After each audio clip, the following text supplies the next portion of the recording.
Hi, I'm Scott. Welcome once again to Newbie Mountain Bike Love. And today we're going to talk about the top 10 skills you need to progress your mountain biking. Now in today's video, we're going to do 5, and next week we'll do 5 more, and that will be our top 10. Now these skills are a true foundation to everything you will do in mountain biking. And if you can learn these skills and apply these skills and see when you do them right, use these skills to know when you mess up, then I believe you will stay in love with mountain biking, which is my goal at Newbie Mountain Bike Love, is that you would fall in love and keep falling in love with this great sport of mountain biking. So, without further ado, we'll do the top 5 today. Coming up.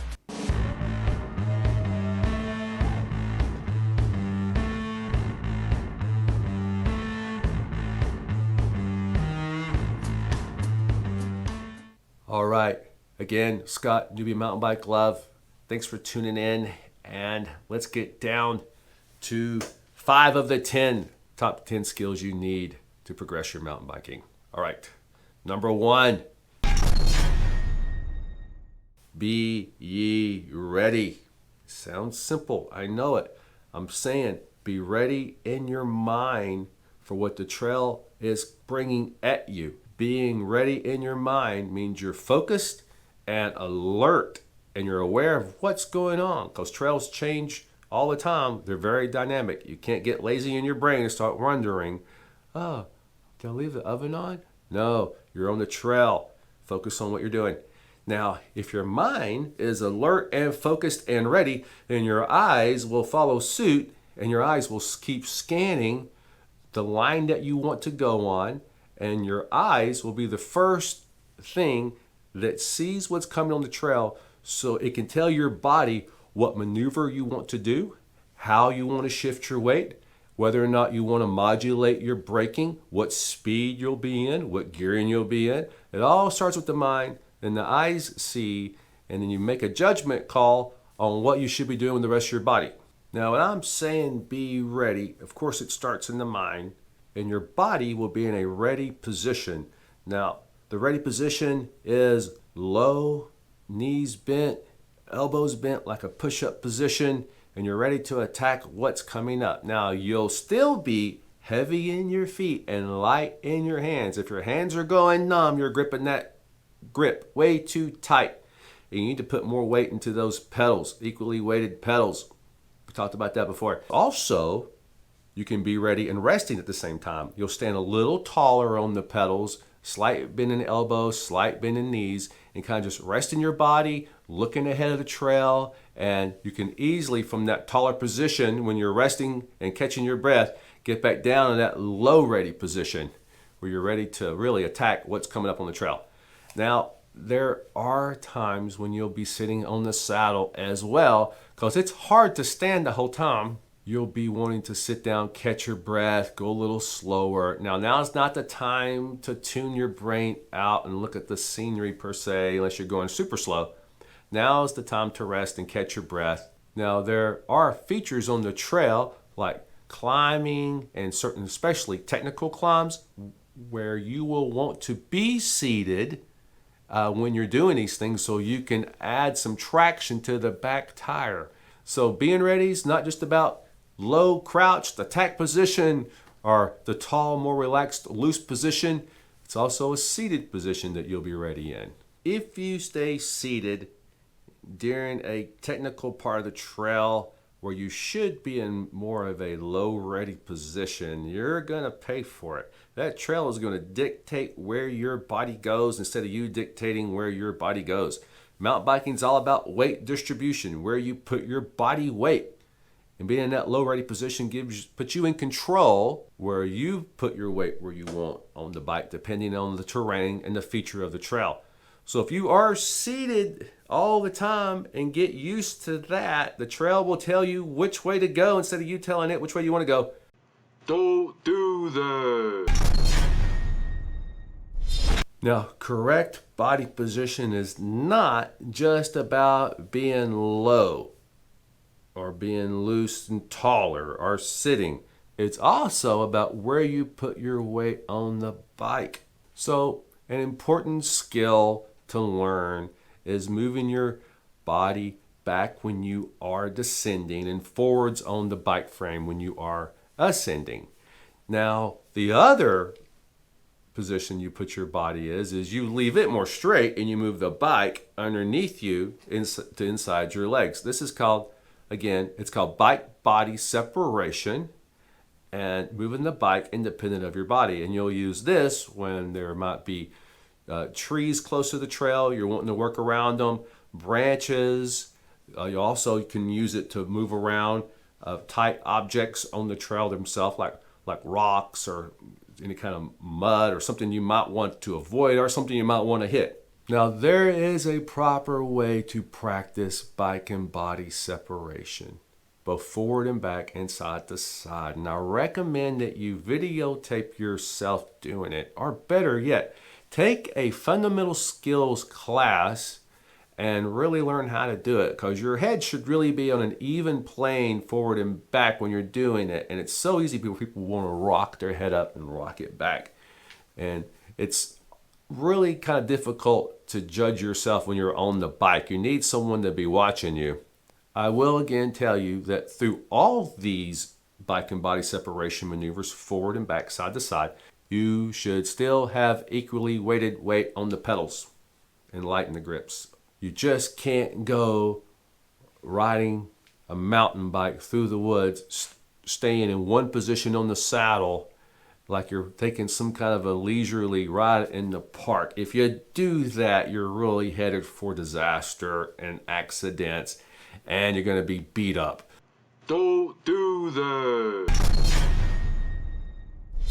Now, let me throw you kind of a curveball, we'll say.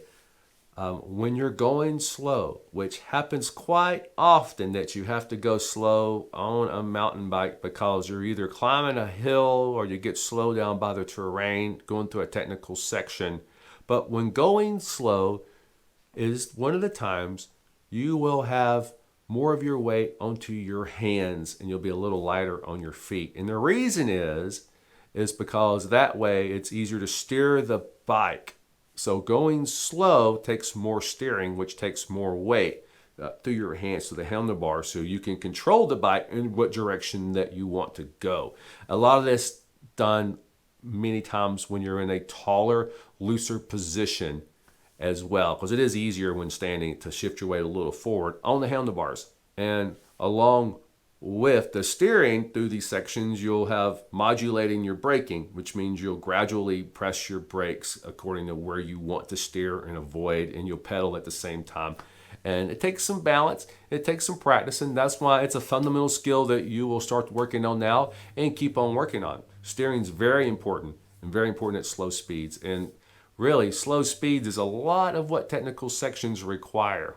At slow speeds, you just don't have the momentum you need just to bust through things. You have to steer and maneuver the bike where you want it to go. And many times you have to move around a feature. Oftentimes, the smallest of features, the smallest little rock that you ordinarily, if you could have hit it at faster speeds, you could just bust right through. But at slower speeds, these smallest of rocks and features and logs and wet spots can really throw you off course where you want to go. So, don't do that. Number 4. All right. We talked earlier about being ready in your mind and how your eyes dictates what you're doing next and tells your body what to get ready for. About those eyes, your eyes should be very, very focused and constantly scanning the environment. And the faster you go, the farther up ahead they should be scanning the trail, so you'll know what to be doing next on the mountain bike. Your eyes pick which line to choose, also what maneuver to do next, and your eyes should be looking exactly where you want to go, and the body will follow. So where you scan and decide to go is dictated by the eyes, and the body follows. And through a corner, you'll look at the exit, and your bike will follow with you as you look at the exit point of a corner. Very important skill for cornering. It'll change your cornering. That's one of the key things about cornering, is looking at the exit and letting your body follow where you're looking. Now, it's tempting just to look at the front wheel when you get tired, especially when you're first starting out. If you're going to get winded a lot sooner, keep in mind that what you practice now is kind of going to set you up for your success in the future. So train your eyes to always be scanning. Don't get lazy and just take things as they come. You've got to see what's coming so you can steer and drive your bike where you want it to go. It takes a lot of mental focus to keep your eyes just watching what's going on. It shouldn't be easy. At the same time, you're going to train your eyes to do this. So if you don't scan and you get lazy and you just kind of take the trail as it comes at you, that will lead to bad line choices and unawareness of what's going on around you, and unawareness of what's going on the trail and the changes of the trail, even if it's a trail you're used to. You'll get in trouble with that, and it also will lead to overall bad form, and it will lead to slow reaction times because you won't be in the right position to handle what's coming at you. So don't do that. Number 5 is proper braking. What I mean by that is, you should, one, of course, we covered this before. If you haven't seen my video yet, always cover your brakes. Have one finger over the brake levers, always being ready. When you do apply the brakes, proper braking requires that you put gradual, even pressure on both brake at the same time. Now, you will want to make sure that your brake levers are set up. You know, you can move those things where you want them. You can just a little Allen wrench, and you can slide them exactly where you want them, where they're comfortable for your fingers to rest right on top of them. Now, the one caveat of applying both brakes, same pressure at the same time, gradual pressure at the same time, is if you find yourself in a couple of different scenarios, like say you go too hard or heavy into a corner. Now, the ideal situation is that you brake evenly before you get to the corner and have your speed perfectly to go through the corner already set up.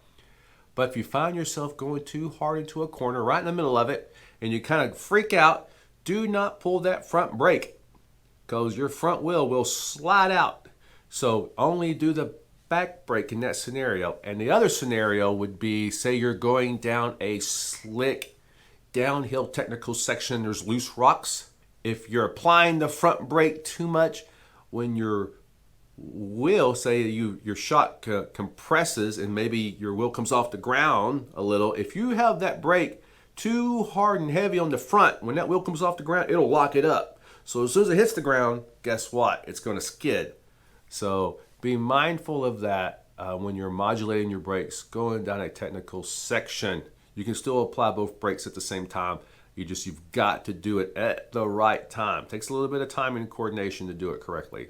It's almost better at a technical downhill or even through a corner to just go ahead and just take it at the speed you're at than to lock up the brakes and lose that momentum and take a chance on skidding and sliding out. And also, proper braking does require proper pedal position. You should have the front pedal heel down, leg bent at the knee, hips behind the saddle, and a bracing position when you're applying your brakes to keep your weight from shifting forward on the bike, possibly going over the bars. So don't do that. So that was 5 of the top 10 skills you need to progress your mountain bike riding. Again, I'm Scott, Newbie Mountain Bike Love. I appreciate you tuning in.